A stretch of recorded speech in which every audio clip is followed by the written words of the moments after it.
ആരാ? അച്ചാറിന്റെ കാര്യം പറഞ്ഞിരുന്നില്ലേ കടയില്? എല്ലാം ഉണ്ടാ? എല്ലാം ഉണ്ട്. ആരാടാ?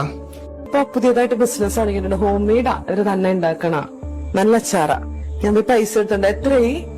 2230 2000 തന്നാ മതി. ഞാൻ എടുത്തിട്ട് വരാവേ. എന്തിനാ ഇങ്ങോട്ട് വന്നേ? ഇതായിരുന്നു വഴക്കുണ്ടാക്കുന്ന ഭാര്യ. ആണെങ്കിൽ ഇത് എന്റെ വീടാന്ന് പറഞ്ഞിട്ടല്ലേ നീ വന്ന? അല്ല, ഞാൻ അറിഞ്ഞില്ല. നീ എന്തറിഞ്ഞില്ലെന്ന്? ഇന്ന് രാവിലെയും കൂടെ നീ വിളിച്ചപ്പോ നീ എന്താ പറഞ്ഞു? എനിക്കൊരു ഡെലിവറി ഉണ്ട്, ഞാൻ അതിന് പോണെന്ന്. നീ ഇത് എന്റെ വീടാന്ന് അറിഞ്ഞിട്ട് മനഃപൂർവ്വം വന്നതാണ് കൊച്ചു. എന്റെ ജീവൻ നശിപ്പിക്കുകയാണ് നിന്റെ ഉദ്ദേശം. നടക്കത്തില്ല കൊച്ചു. എന്തൊക്കെ പറഞ്ഞു കഴിഞ്ഞാൽ എനിക്ക് എന്റെ ഫാമിലിയെക്കാളും വലുത് ഒന്നുമില്ല.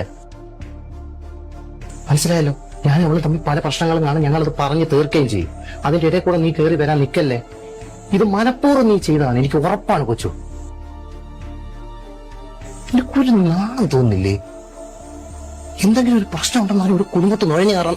ഞാൻ അറിഞ്ഞിട്ടില്ല, എനിക്ക് മനസ്സിലായില്ല.